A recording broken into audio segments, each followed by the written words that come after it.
Well, hi, everybody. I'm Don Stewart, and welcome to our second edition of Breaking News for this Sunday, the 6th day of April, 2025.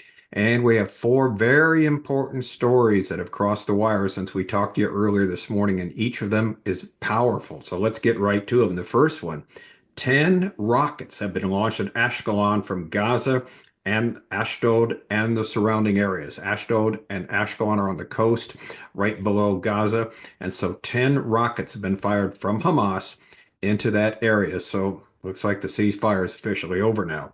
Now, another headline. This is from Virtual Jerusalem. BIBI'S DC visit. This a prelude to the Iran strike? We hope so, and we think so here. Now, we had a story earlier today where people think Trump's going to back off from that. We don't. But again, we give the stories that are, like we always say, that are being circulated, whether we agree with them or not. And the stories today, there were several of them from the Israeli websites and from some of the commentators thinking that Trump's going to basically try to negotiate for a long period of time with Iran. We don't think so at all.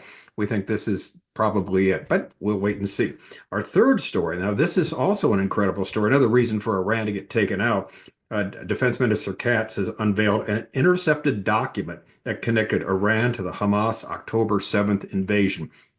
Basically, the money, the financing, and everything was done by Iran. Now, they did not know the exact date it would happen, but for all intents and purposes, without Iran's support, financially, militarily, whatever else, October 7th wouldn't have happened in 2023. So that's a huge story. They found a document that confirms that. And finally, to make matters worse, Zelensky meets with European military leaders to discuss peacekeeping force plans. Looks like this war is going to go on forever between Russia and Ukraine. Anyway, let's look at the headlines. Headline number one: 10 rockets launched at Ashkelon, Ashdod, and surrounding areas. This is from Israel National News. 10 rockets were launched on Sunday evening from the Gaza Strip, setting off sirens in Ashkelon, Ashdod, and the surrounding areas. Missile shrapnel landed in Ashkelon, damaging several vehicles and wounding three.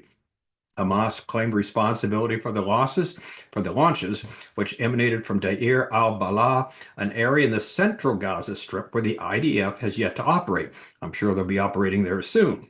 The IDF stated following the sirens, it sounded at 21:01 and 21:02 in the Lachish area. Approximately 10 projectiles were identified crossing into Israeli territory from the Gaza Strip. Most of them were successfully intercepted. The details are under review. The IDF later added approximately 5 projectiles were successfully intercepted by the Israeli Air Force. Falls were identified in several areas, again, Ashkelon and Ashdod. The IDF home front soldiers are dispatched to the scenes and are operating in cooperation with the Israeli security forces. Missile shrapnel landed in Ashkelon, as it said, damaging several vehicles and wounding three people. So the police, of course, were deployed to the area. They're tending to falling shrapnel at the scene, where with or without injuries, and they're searching for additional remnants to remove threats to the public of the shrapnel. One rocket, we're told, fell into city limits. Damage was caused to property. One individual was lightly wounded. Magen David Adom reported that its teams, that's the ambulance service, by the way, tended to several individuals who suffered from shock and three individuals who were lightly wounded and evacuated to Ashdod Hospital. Now, as we say, it seems obvious the ceasefire is over now that Hamas has responded with 10 rockets from Gaza back into Israel. All right, headline number two, and this is another huge one. BIBI'S DC visit. Is this a prelude to the Iran strike? This is from the website Virtual Jerusalem. Netanyahu says he's going to discuss tariffs, but Tehran is more likely at the top of the secret agenda. Trump reveals Iran seeks direct talks, raising suspicion. The Iranians are rattled and trying to buy time. Washington sends Israel a second THAAD defense system. Prime Minister Benjamin Netanyahu's official visit to Washington this week, ostensibly to negotiate relief from the recently imposed U.S. tariffs on Israeli goods, is widely believed among security analysts to be a cover for strategic planning regarding Iran, and that's what we believe also. President Trump amplified the stakes today on Sunday, announcing unexpectedly aboard Air Force One that Iran privately signaled an interest in direct nuclear negotiations. Forget about letters. I think they want to have direct talks, he remarked, suggesting Tehran might be seeking diplomatic solutions amid escalating tensions. But security officials and military experts questioned Tehran's sincerity. Of course, a question. They're not sincere. with recent deployments by the U.S., including a second terminal high altitude area defense, that's the THAAD, T-H-A-D, battery position in the Middle East, and intensified Israeli operations targeting Iranian-backed proxies in Syria and Lebanon, signs indicate preparations for military action rather than diplomatic rapprochement. The THAAD deployment isn't routine, emphasized Colonel retired Amir Baram, former head of Israel's Northern Command. Its defensive readiness is for something major. Netanyahu isn't flying to Washington to talk tariffs. He's coordinating clocks with the White House. Iran's sudden willingness for dialogue contrasts sharply with its earlier refusal to deal directly with Washington, raising suspicion that their overture is a tactic aimed against stalling for time rather than signaling genuine diplomatic intent. Now, military analyst named Yaakov Kedmai, former Mossad analyst, said Tehran sees the writing on the wall. They know the Americans and Israelis are aligning strategies. Expressing sudden openness to talks is classic Iranian maneuvering, buying time and hoping to delay the inevitable. As Netanyahu sits down with Trump, military analysts remain convinced that behind the curtain of economic discussions, both leaders will finalize critical details of a potential strike aimed at permanently disrupting Iran's nuclear ambitions. So, contrary to the story we looked at in our morning edition of Breaking News, we believe this is what is actually happening. In other words, we don't see Trump falling for some deal with Iran that will never be kept. We did this previous story because many are believing it and circulating it. And oftentimes here on Breaking News, we do stories that are in the news that are circulated, but we don't believe them at all. And so we just report what's going on. And like we said, we think Netanyahu is going there. We mentioned it this morning, not for tariffs. He's going there to finalize the plans. And hopefully sooner rather than later, the head of the snake will be cut off. So we will wait and see. So pray, pray, pray. Headline number 3 now, along the same line. This is interesting.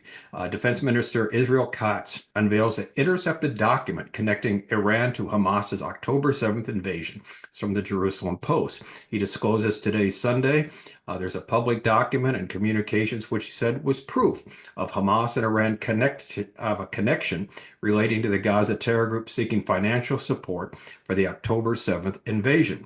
The document was intercepted by Israeli soldiers during the invasion of Gaza and forwarded to the IDF Intelligence Catalog Unit, which analyzes foreign intelligence items. According to Katz, now get this, the document and communications show that Hamas requested $500 million from the Islamic Republic to destroy Israel sometime before or leading up to the October 7th invasion. Further, the defense minister said the head of the Palestinian affairs for the Islamic Revolutionary Guard Corps, the Quds Force, known as Izadi, approved the request made by the now deceased Hamas leaders Sinwar and Mohammed Deif.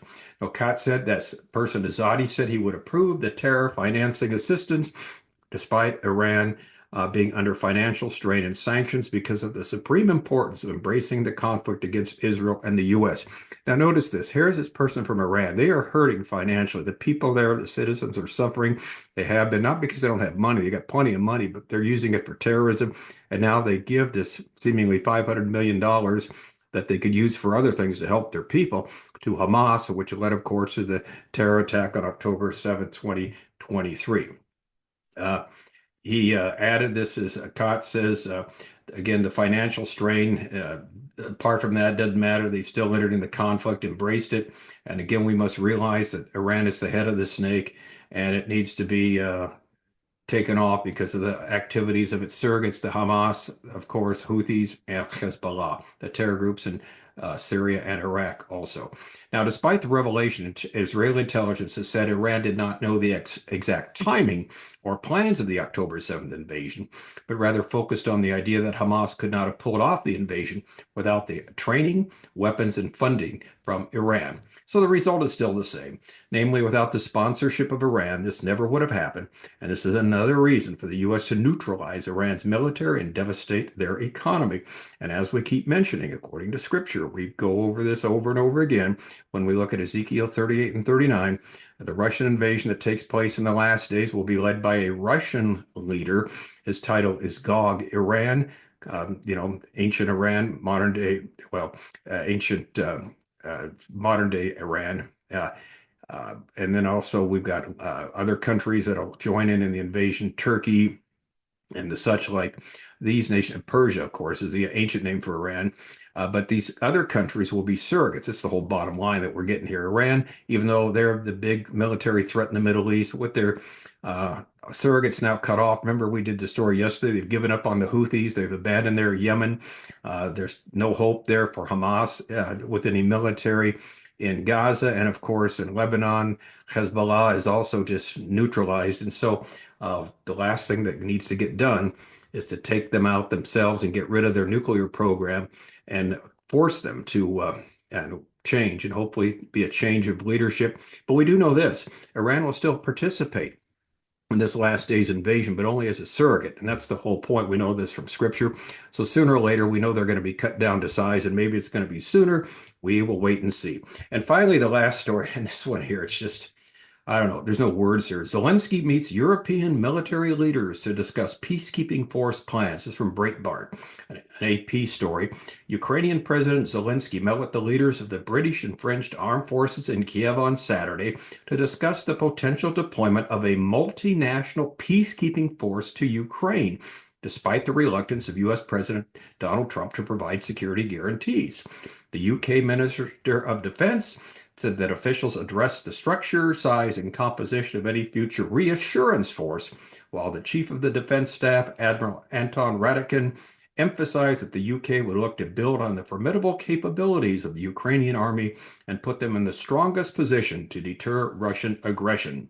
These weekend discussions are planned to set the ground for further meeting between defense ministers in Brussels and the Ukraine Defense Contact Group on Friday.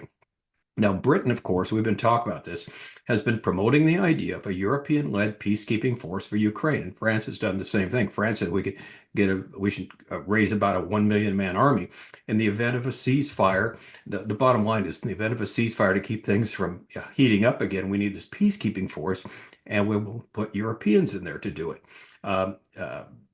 This is the U.S. It said the force needed a U.S. backstop to make it credible in the face of possible Russian reprisals, whatever that means.